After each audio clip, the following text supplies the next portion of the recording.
You pick it, I play it. Today we're playing a standard event here, playing Rakdos Sacrifice, seeing how we can do, and if we can earn back our gems. Hi, it's McFluffy52 here. We're playing standard event Saturday. This is a weekly series on the channel where you pick what standard deck you want to see me play in a standard event here, and I will give it my best shot. So if you're interested in the series, a link to the playlist will be in the description. Let me know what deck you want to see next. And if you're unfamiliar with the standard events, you pay either 375 gems or 2,500 gold, and you try and win as many games before you reach 3 losses, and you kind of go even around 3 wins because you get 200 gems in one pack, and one pack is worth 200 gems in the store, so that's 400 gems of value if you can hit 3 wins. And then obviously, if you hit the 7 wins, your payout is pretty crazy. So let's hop into the deck.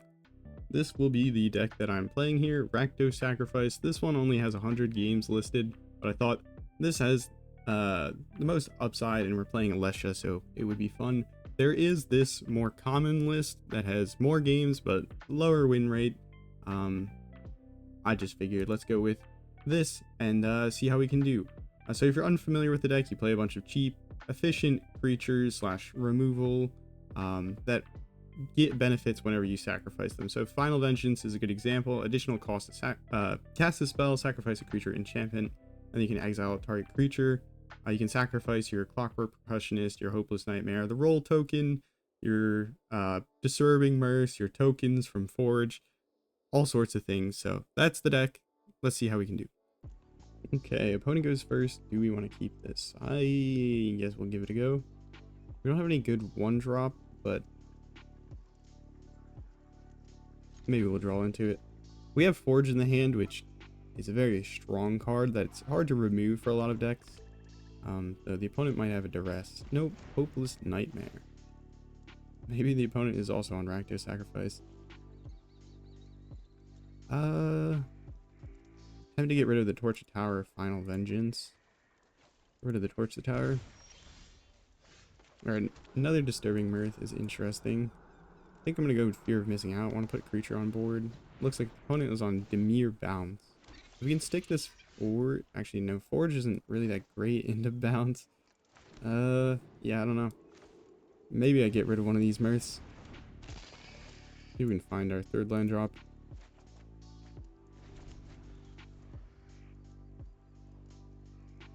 The Forge with the Mirths should be pretty good, but little faith about this particular matchup.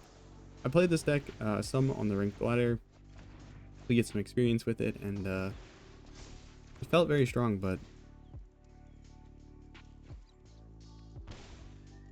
we are up against probably the most popular or strongest deck in standard. I don't know if it necessarily represents the most in best of 1, but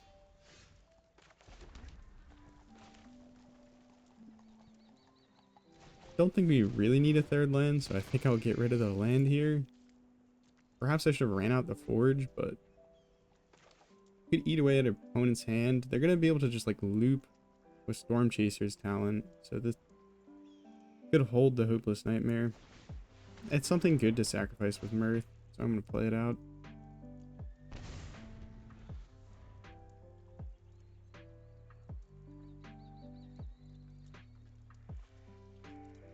Opponent needs to hit their 4th land drop, and then they can level up the talent to reach level 2 so that they can then grab back this talent big enough, and they can bounce the talent and something that we control for 2 mana, and they can kind of rinse repeat that process. That is what makes the Dimir bounce deck so strong. As you can see, they bounce something they care about, or like they don't mind replaying, and they bounce something that we want on the battlefield. They have 4 lands, so they can start rinse repeating. What is the best way to get out of this? I think we want to hit land drops, which now I regret getting rid of the land drops. We can sack the Hopeless Nightmare when we sacrifice it. We get to scry 2, and then we get the draw effect.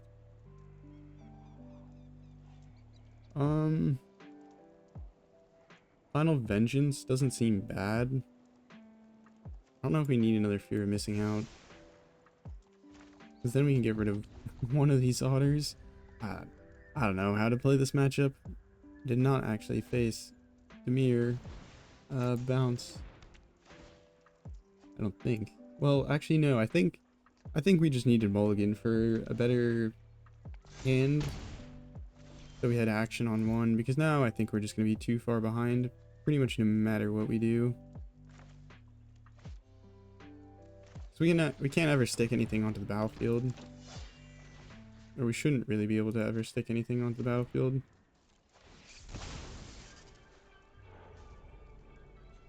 Back up Alesha for if this one dies could be nice. Any creatures in our graveyard to reanimate with Alesha? No, not yet.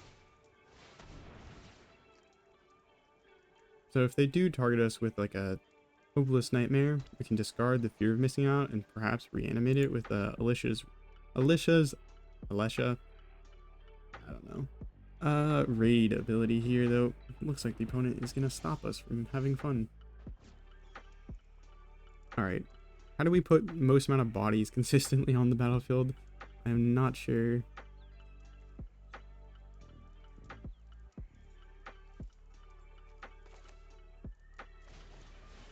I'm just gonna go with the forge.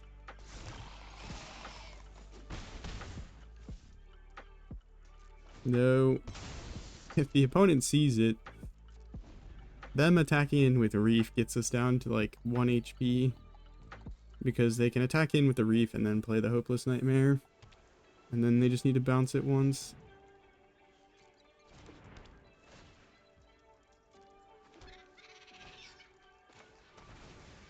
Opponent does not go for the play there, but still, this is going to be brutal.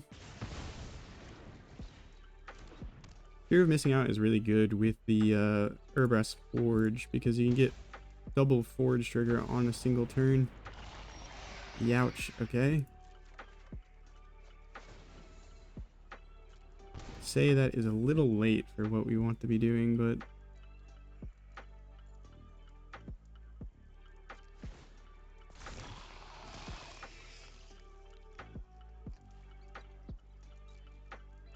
I don't think we attack in. We gotta get rid of the Shieldred. We'll do this, and then I guess we can play out a backup Alesha.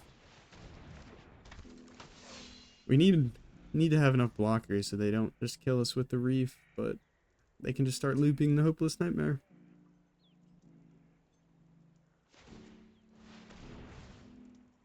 I think we just had to get out to a faster start here.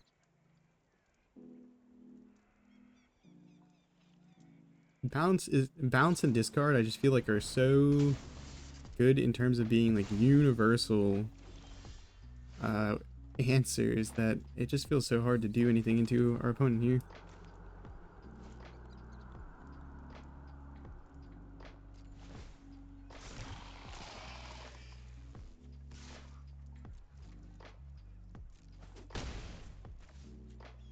I guess I'll just turn this face up. Look at the raid trigger at the end of the game. We can fear for end of the turn, so we can reanimate fear of missing out because it's less power than Alesha. And discard the forge.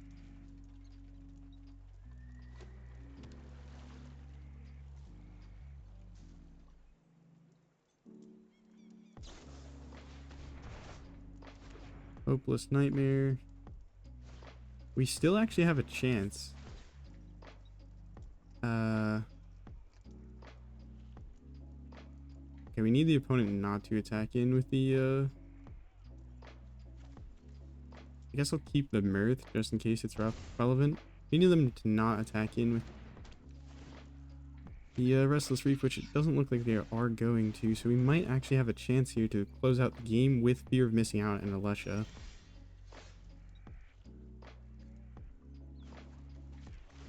Alright, math is for blockers, as someone famously said. I don't know who that someone was, but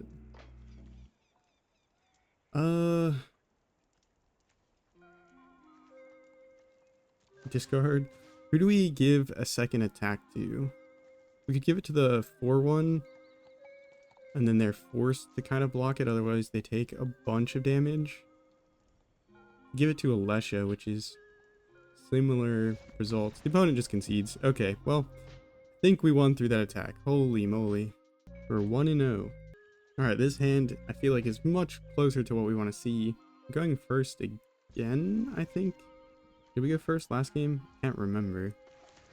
Well, we have turn 1 play, which is what we really want to see, I feel like. Opponent on Dimir, potentially.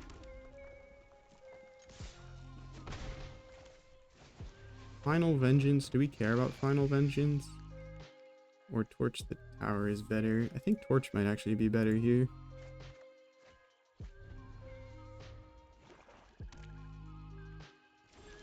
So does this hit Planeswalkers? No, okay. Alright, we will play out the Percussionist. And in goes the team. 2 mana open, so they could flash in a creature like Blood Pitch Drowner, I think it's called. Or the Fairy Mastermind. So, be interested to see if our opponent has any answers here. Go for the throat. That is absolutely fine. Really hoping to find that next land drop, so if the opponent plays anything, we might torch the tower away our Percussionist.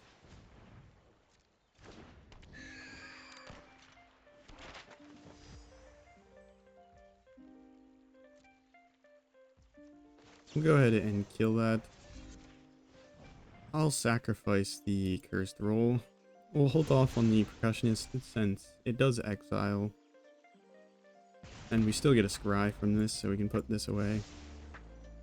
And set up our draw a little bit. And we're pushing more damage. That is an absolutely excellent top deck. Opponent needs a counterspell right about now, or a bounce spell in the future. This Forge will run away with the game. We saw how good it was in that previous game. Tap down Percussionist. Do we offer a trade with the Hexmage?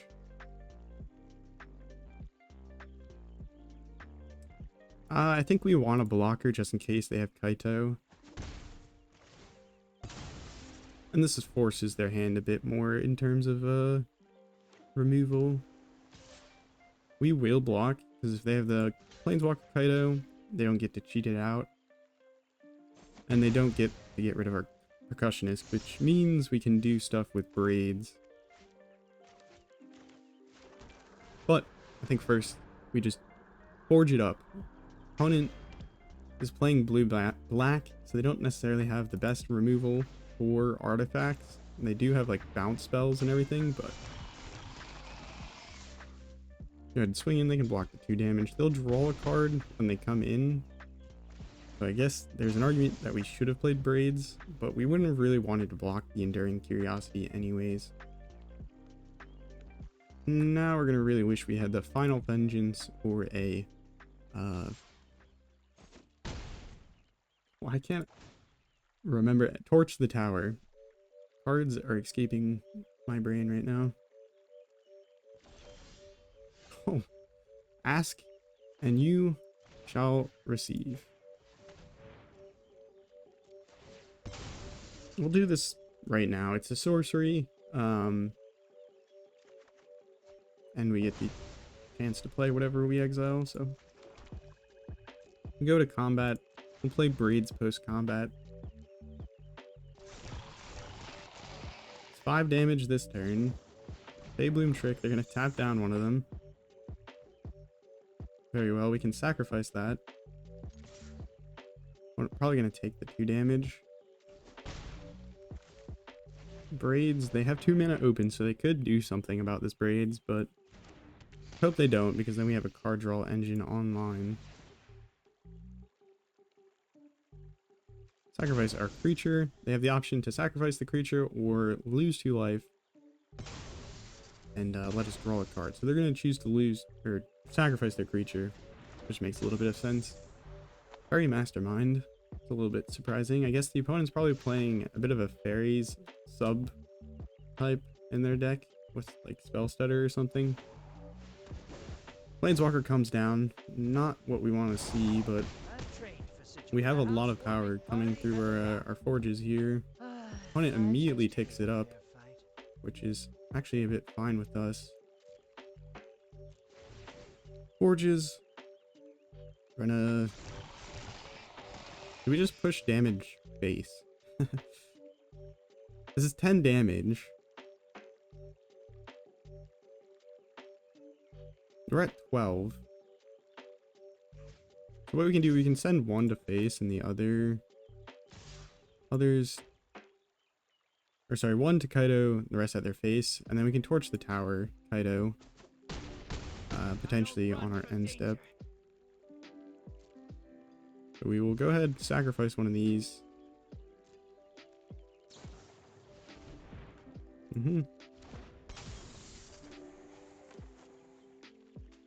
Sacrifice a creature. You're gonna let us draw a card. Nope. Forge trigger is gonna go off. The other forge trigger is gonna go off while they're tapped out. I should have actually bargained this off of the forge creature, but mistakes were made. Go ahead and get rid of Kaido permanently. That should cut off their card draw, and then we have just a better board state, and hopefully they don't top deck well. GG. 2-0. Alright, this hand looks excellent. Again, I mean, we have one drop into double card draw. We have Forge in hand. I don't have any major complaints. I'm still baffled that we managed to win against that first Dimir matchup. Though 2 Dimir matchups back to back, it is a little concerning how much Dimir we're seeing. Just because I worry about how we're going to get around Bounce. Because Bounce handles everything. It handles creatures that put like +1 counters on them, or forges. So they do need to into the Flood Maw the forge, or this town ain't big enough to forge. It looks like the opponent's on Orzhov enchantments. So we'll ask the opponent if they want to trade, and unsurprisingly, the opponent doesn't seem to care. We will absolutely get rid of the Scavenger, though, for 1 mana. This is very worth it. That Scavenger can put up so much damage, and put on so many counters. Also reduces the number of targets they have for, like, not Hopeless Nightmare, for Sheltered by Ghost. Disturbing Mirth, I think we get rid of it because we don't have anything to sack. We have the Fear that we'd probably prefer to have. No targets for our Torch the Tower, but we can go ahead and get in with this.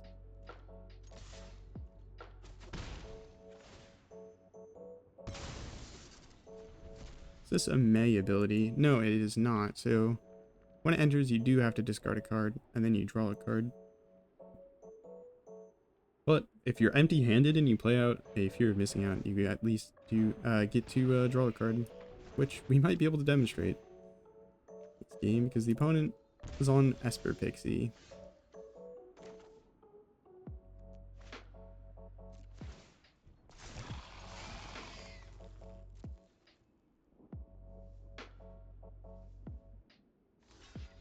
Opponent actually blocks it. That's actually pretty good for us because we can you know what? We're actually going to bargain it because there's really no reason not to. Get rid of this. We get to set up the next draw in our library. We don't really care about lands that much. Our deck, the curve of this deck tops out at 3, so being at 3 lands isn't the end of the world. We get to draw a card. We can actually play it. Manland is very nice though. We have Fear of Missing Out and Forge, so if the opponent doesn't have removal here, we can get a lot of damage in. Though it looks like the opponent has Bounce. Or maybe not. Alright, so it's probably an instant.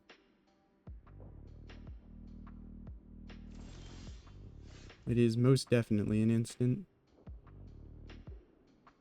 We're gonna probably want to replay the Forge as soon as possible so the opponent doesn't force discard us.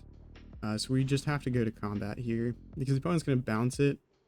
In response to the trigger, we still get the 2/2 body. Opponent is this town ain't big enough. No, it's cut down. Okay. Opponent probably gonna try to do this on the same turn, so we need to hold a card in our hand so the opponent doesn't bounce it and then Hopeless Nightmare us. So we ought to just keep this Final Vengeance in hand. Could have attacked in with a man land, but I was concerned, as I said, about them bouncing the forge and then forcing us to discard it. So they hopefully don't have a pixie in hand, otherwise they can make us discard both of our cards, which would be very bad. Then they would be able to replay the Hopeless Nightmare twice.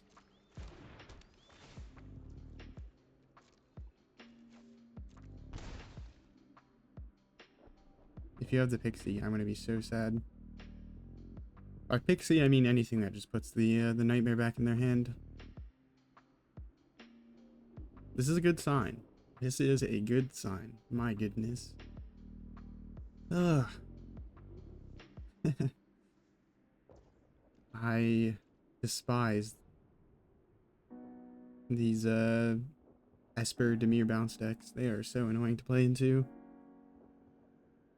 Thing is, I find in Best of One, I haven't really ran into many that are actually, like, a lot of decks picked up this town ain't big enough with Storm Chaser's talent is a very powerful way to win the game.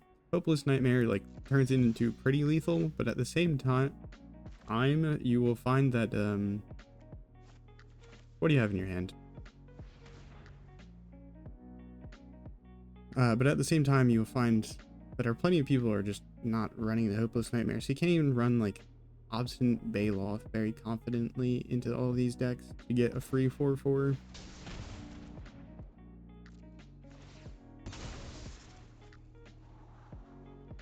Opponent is going to try and set up their top of their deck. This gets rid of the Hopeless Nightmare from the battlefield permanently, which is nice. The Nowhere to Run, not very relevant into our deck, but it is a repeatable removal spell that they can bounce. Alright, we're pretty good on board. We might sack the Hopeless Nightmare, but I feel like attacking with the Restless Vents might be nicer. Though, I'm not going to do it this turn. The opponent has a card in hand. It's probably a Hopeless Nightmare. Or a Nowhere to Run, rather. We'll just sack the Hopeless Nightmare. Oh. And so it begins.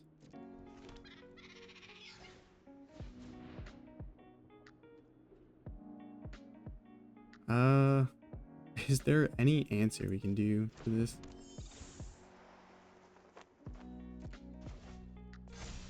This is it's so absurd.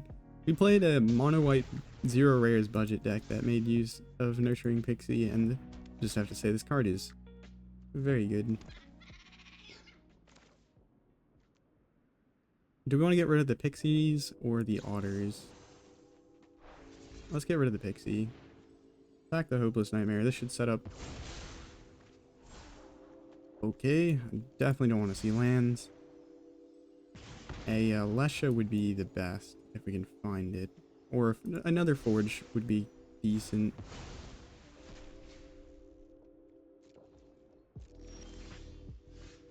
A land was not either of those things. Okay. I think we just get aggro as we can, and then hopefully next turn we have it. Opponent needs to top deck a land to Storm Chaser's talent back their this town ain't big enough so that they can then also cast it at the same turn. So no land, please. Okay, GG, thank goodness. We are 3-0. Okay, this hand, we're going first again. I'm feeling a bit lucky today, I guess. I don't know how we keep managing that. But we have Hopeless Nightmare into Disturbing Mirth, which is really good. And we have 3 lands, so we can play pretty much everything in our deck. So we can turn 1, Hopeless Nightmare, turn 2, Disturbing Mirth, or Fear of Missing Out, and then turn 3, cast whichever 2-drop we didn't play, and the other 1-drop we didn't play. So we have our first 3 turns maximum mana used.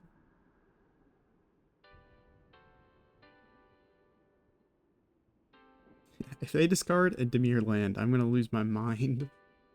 That's... Oh my goodness, it is a Storm Chaser's talent deck. And it's a Dimir. I can't. I despise this deck.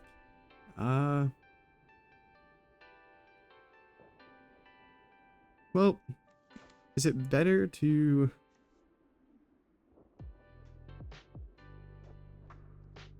You probably want to fear of missing out away a land.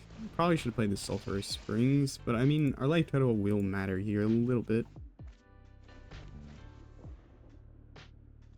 Or should have probably played the Sulfurous Springs and then gotten rid of the mountain so we just had perfect mana, but it doesn't really... I don't think it really matters. Nowhere to run. That was one argument for not playing the fear of missing out, but...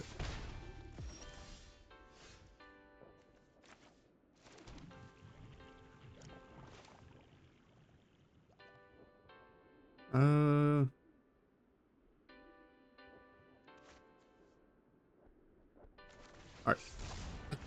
Excuse me. Let's try and find a removal spell for this Spyglass Siren. Perfect. Hexmage, do we care about that? No. Torch the Tower can deal with their Planeswalker as well. I think we just torch the tower, the Siren. I do want to play the Hopeless Nightmare, but I also don't want them getting a 3-mana Planeswalker that runs away with the entire game. Like, the Planeswalker itself has is literally getting played in other formats. It's just that good of a card. Same with like the Oculus card. That card is seeing play in other formats, so if it's a standard card that's seeing play in other formats, it is a pretty good card.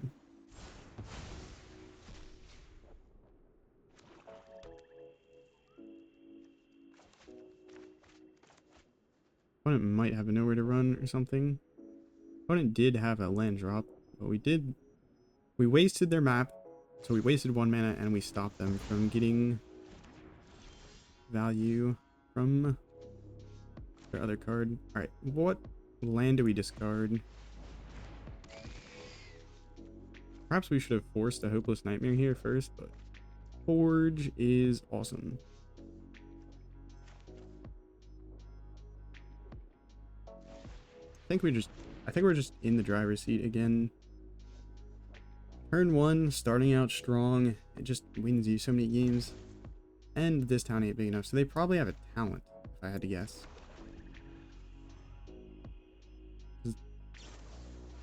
Nowhere to run. We don't really care because we can get that back in 2 turns with Alesha and the Forge. Do we want to find a land drop and then go for it? I'm feeling dangerous. We'll go for this. We found a land drop so we can play the Forge and do whatever. Braids. I don't actually think we'll put the Final Vengeance behind Braids. Come on. Playing the game is hard. Forge. Alright, 1 mana. What is their opponent going to do? They might just... Oh, wait, those aren't Hopeless Nightmares. Those are nowhere to runs. So, land drop Planeswalker could be rough. But we do have the Forge to attack into it. Looks like that is not what is going to happen. We play another Forge on it. Honestly, I think it's our best bet here. Just run out the Forge. I would love to run out the Alesha to then get back the other card creature from our graveyard, Mr. Delirium, Fear of Missing Out. But I think the Forge is just like the safest.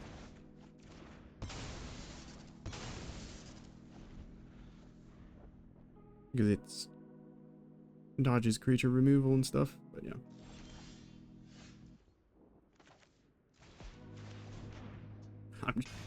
You keep bouncing them, I keep playing them. We'll see what happens. I'll run out the creatures if they like... If I have the mana, is the big thing. I would play them if I actually had the mana, but... Probably would run out the Braids first, because they're more likely to remove it.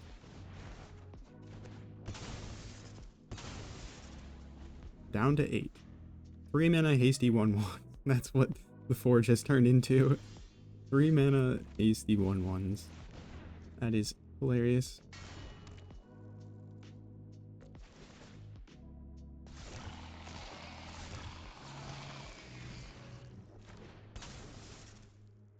Yeah. The fact that they're using Nowhere to Run on Forge tokens is very, very good for us. Because that means we can run these out and don't have to worry about them dying. Urabrask Forge, ever since it came out, it's been killing opponents. 4-0. Okay. Opponent goes first, that is... Uh-oh. I liked when we were going first. What happened to that? We'll keep this. We have the Forge. We have turn 1 removal, which is pretty decent, and it's exile removal. Opponent on white. Are they white removal? Yeah, they're white tokens. Control with sweepers and stuff. I'm just gonna go ahead and get rid of this token. It's not an excellent use of the Torch the Tower, but it means they have to make another token before they get value out of their Final Vengeance is pretty useless. Before they get value out of their level 1 of their Caretaker's talent. So, just being mana efficient. Ossification, yep, I'll deal with that, but do you have artifact removal? Testing.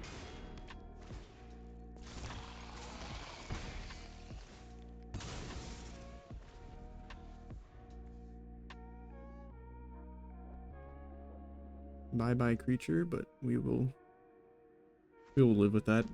Ossification. The coward made a big splash when it came out, and it's disappeared a bit, but understandably so. There's pretty good cards out there. Okay. Put out a chump blocker. And run out another Forge. Just get the Forges going. Forge. Oh, Forge.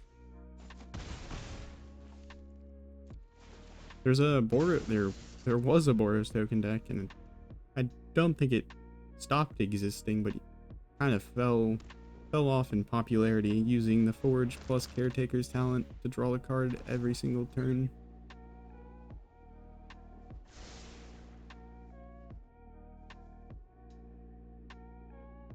Are you gonna attack in? I guess I'll take a free card.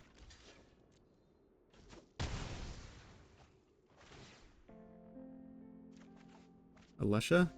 I can get that back. Run it back. Probably want to get this Fear of Missing Out down soon, and perhaps I should have played it before the Alesha, but I just figure Alesha puts 2 bodies onto the battlefield if we get to attack in and keep it for a turn, and it looks like we will. The opponent probably is running for a sweeper here, which is good for us.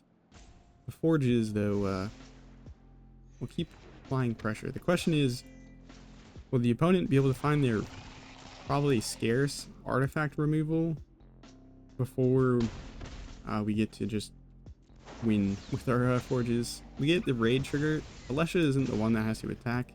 Or none of the raid creatures are like the ones that technically have to attack to trigger it. You just need to attack in general. Actually, I should probably say that's generally how they work. Maybe there's an exception. But yeah. So we get the Clockwork Percussionist. We'll block like this. The opponent probably has a Sunfall here.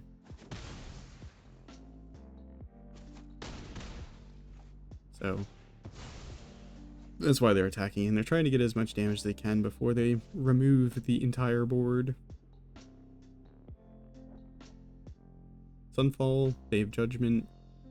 Sunfall works well with the deck because it makes an incubate token. There's also the 4 mana Wrath that gives a clue. That can be pretty good, I guess.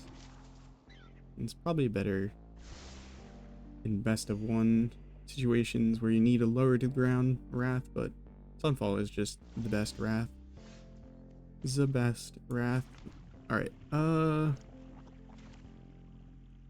mean, I'll play Braids.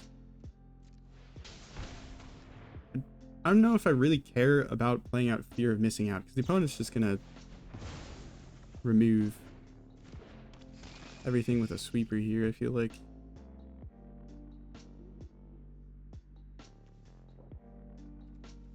Yeah, I'm not gonna bother. Get the Clockwork Percussionist back, and opponent's life total not really moving, which is very annoying, but... Oh, whoops. I forgot to order these. But looks like the game auto-ordered them in a pretty good manner. Sunfall, probably.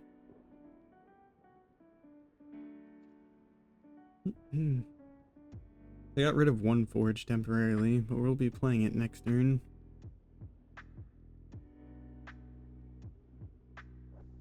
It's crazy that just with these like carrot cakes, their life total has not moved. Well, actually Beza and the carrot cake, so they've gained like 10 life. And had a multitude of blockers.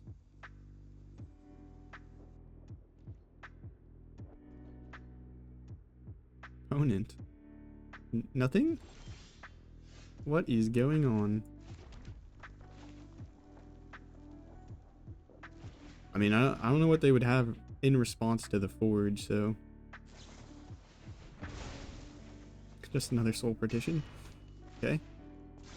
I mean... I'll attack in with the monkey. I could attack in with the braids and get it back if they choose to block it. Oh no, it needs to be there at the end step. We'll probably sacrifice the percussionist because we can get it back, maybe? I don't know. We'll see what happens here. So, braids trigger first. Sacrifice this. Okay, Alesha's trigger is not going to work. Okay, so good to know. We're hitting our land drop, so we should start being able to double spell through these soul partitions.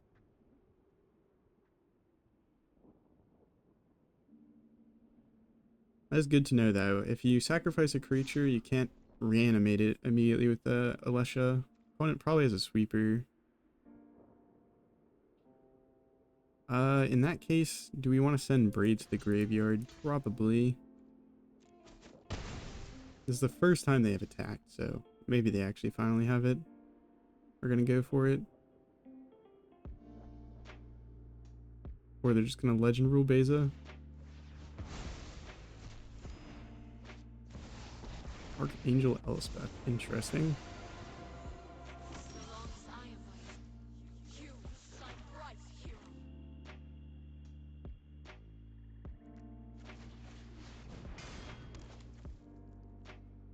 Let's rip apart their hand a little bit with this Hopeless Nightmare.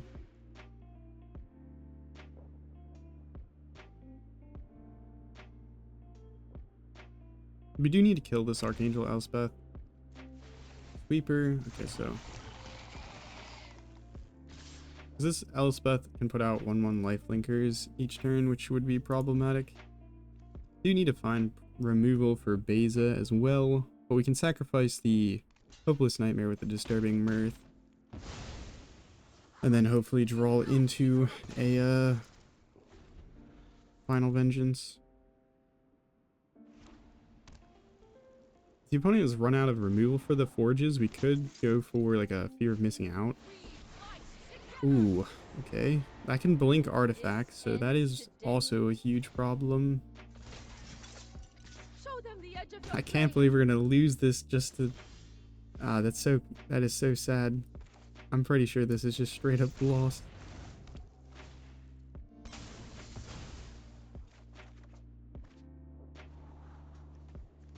No, I don't need that. I need removal. Removal, please.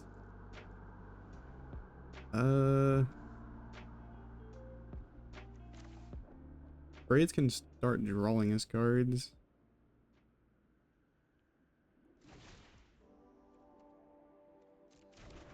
Yeah.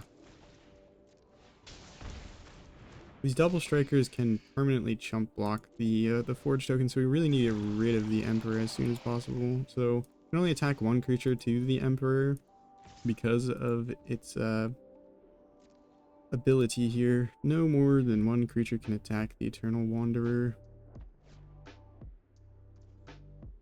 I will go ahead and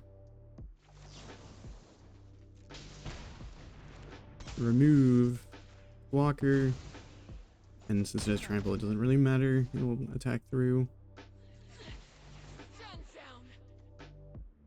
Sacrifice the Disturbing Mirth so we get a body on battlefield. Because when you sacrifice it, you manifest dread. Land is nice. Ooh, that torch would have been real nice to hit one of these planeswalkers so we don't have to attack into them. I don't think the opponent can afford to attack in with Beza, though with the talent maybe they can. Keep your eyes sharp. Really would like to top deck some removal here. Oh my god. I hate this mono white tokens deck. It is sweeper.deck. I mean, it looks like opponent is playing a little less sweepers and more one-for-one interaction, but definitely feels like sweeper.deck sometimes. I guess I'll get rid of the braids. We already have one. Okay, well. I guess we will not be top decking any sort of useful cards.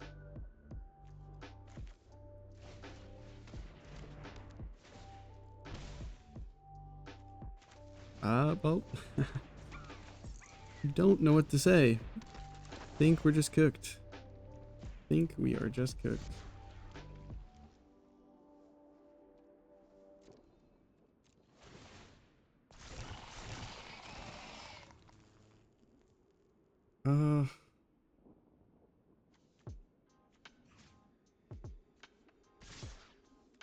We have to ignore the Eternal Wanderer because we can't really do anything into it.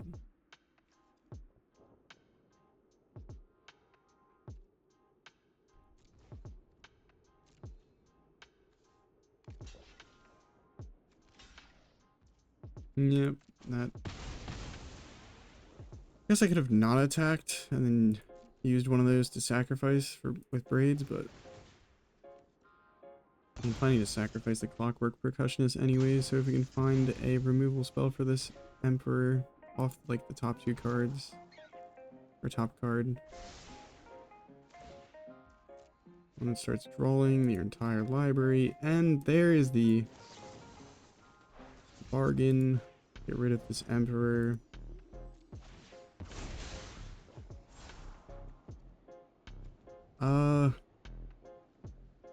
Are these cards good enough? We'll give it a go.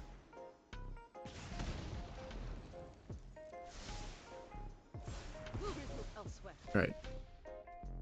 One walker down. We can do a lot of damage next turn if they attack in with their double strikers. The only problem is first strike is a really good into the forges, and that also shuts down the forges. We don't have any enchantment removal. I just can't be bothered. Alright, we're 4-1. Can we close it out? Oh, that loss is so upsetting. This hand seems alright. We have a pretty aggressive start. Opponent, Tranquil Cove. Trying to figure out what that might indicate in terms of what our opponent is playing. Not sure, but put that there. We can sacrifice the roll token with the Disturbing Mirth and start swinging for 3 damage next turn. Is this Omniscience combo, or is it Azorius Control? It is Omniscience combo. Okay. So we need our opponent not to hit good. Because if they hit good, we run into some problems here. I think this is as aggressive as we can get. Oh, we only have 1 red mana. I was hoping to play that and then torch the tower, but the Verge only taps for black right now, and okay, well, that's a punt.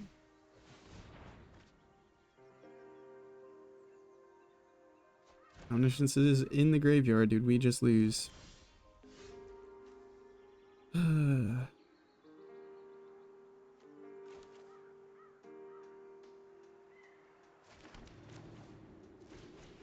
I'll just play Braids. I don't know if we really just need like a mountain to turn on our Verges.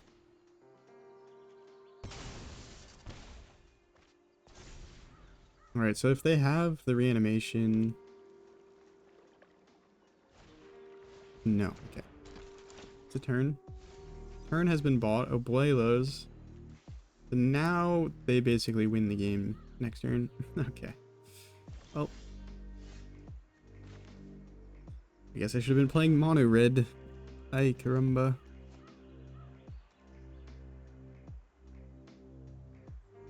How do we remove both those creatures? Does it matter at all? I'm actually not sure. We're gonna go on the assumption that our opponent is gonna somehow not just immediately win with their Omniscience. Just because it makes me feel better about just straight up losing here. Holy.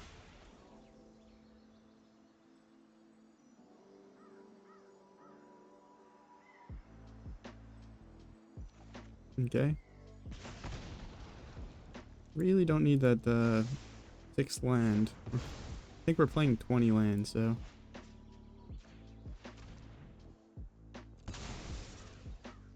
Yep, this deck has no graveyard hate, so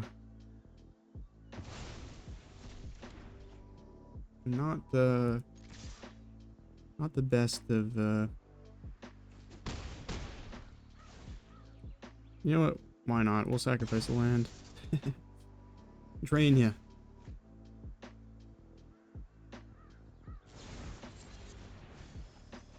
Oh wait. Am I an idiot? I forgot what we were playing into, in the sense that I think we could have saved the Torch of the Tower for the Omniscience, and that may have actually saved us the game. Oh my god. I'm so dumb sometimes. As soon as they find the invasion, we can scoop.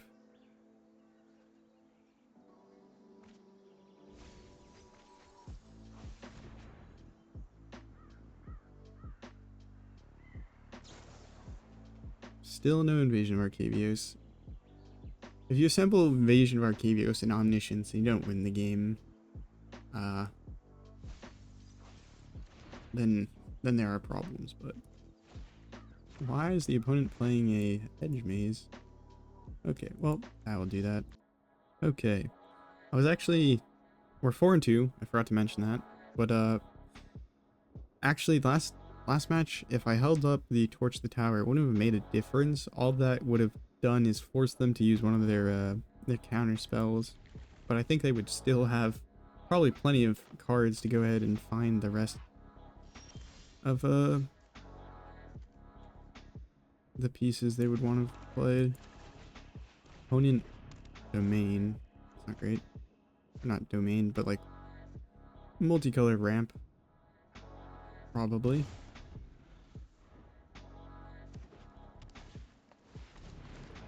Yep. Beanstalk, beanstalk, beanstalk. Right, creature. Onto the battlefield, please. Get rid of the nowhere to run.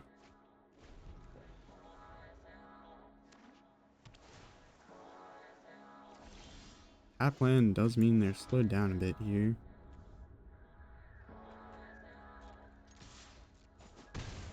Disturbing Mirth, the Hopeless Nightmare.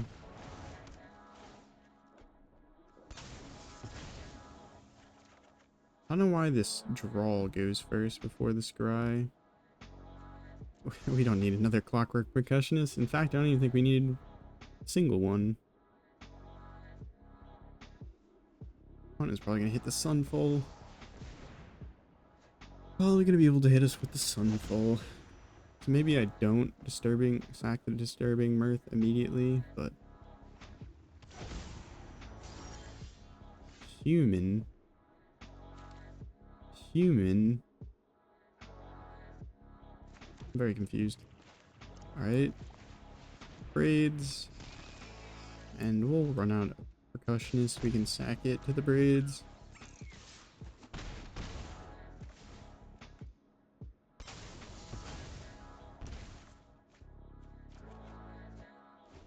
Final Vengeance does mean... Oh, they're playing Zur. Okay, so they can play Zur and then transform the Overlord into a creature with hexproof and stuff. We have double Final Vengeance, so I think we'll be okay. But that is incredibly annoying. So we're about to gain 5 life. Valkyrie's Call? Huh? Okay. Stand corrected. I have no clue what's going on. It's probably still a Zur deck if I had to guess, but...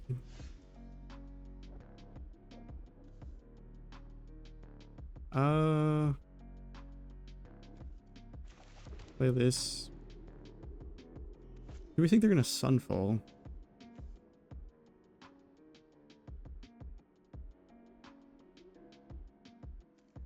Probably. What is 1 mana open? Probably for Leyline Binding.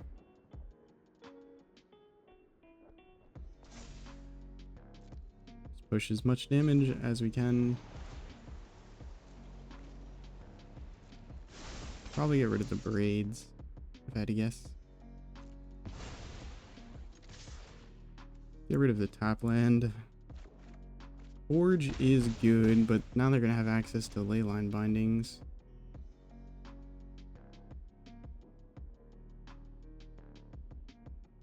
We're down a Final Vengeance, so we can't really get rid of Zur and the creature, but the creature will lose lifelink hexproof after Zur dies.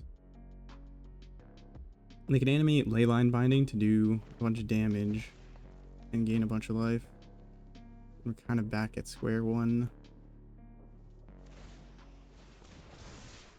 We're gonna go for the Overlords instead of the Leyline Binding. Interesting. Okay, gotta land. Play the Forge.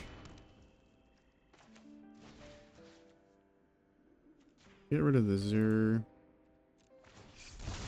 Manifest a creature. I guess that creature will be a land.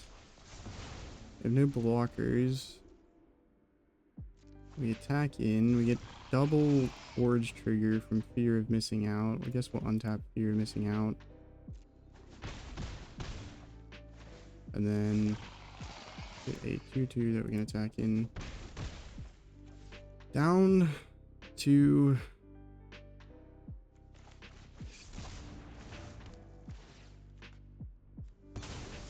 3. Oh, is the Forge gonna be able to take us home? I don't know, man. I don't know. It really matters if they have like another Zur. Can they stall long enough to get another Zur, or...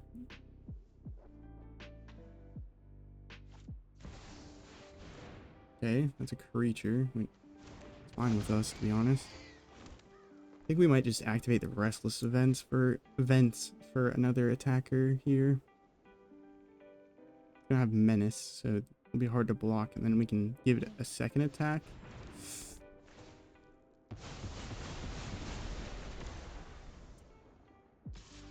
Oh, wait. Opponent. Manlands. You forgot about Manlands, sir.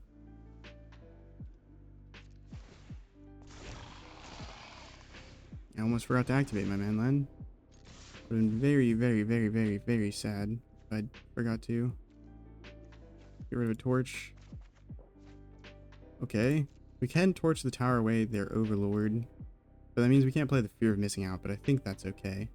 Opponent can only get rid of a non-land permanent with Leyline Binding, so...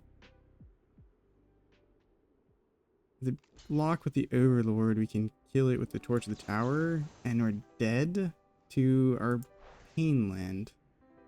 No, we can play out the Spiteful Hexmage. Okay, as a blocker.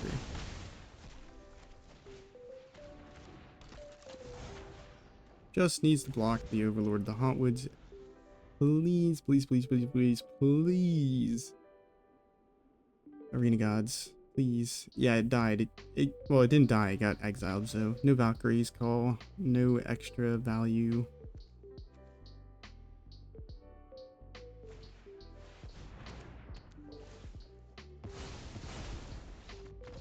All right, well, we went 4-3. That was a little heartbreaking, some of those final games, but sometimes how the cookie crumbles. Let's go ahead and claim rewards, open our packs. 300 gems and a pack. That's like 100 gems profit. Not the best, but certainly not the worst. What did we get in the pack?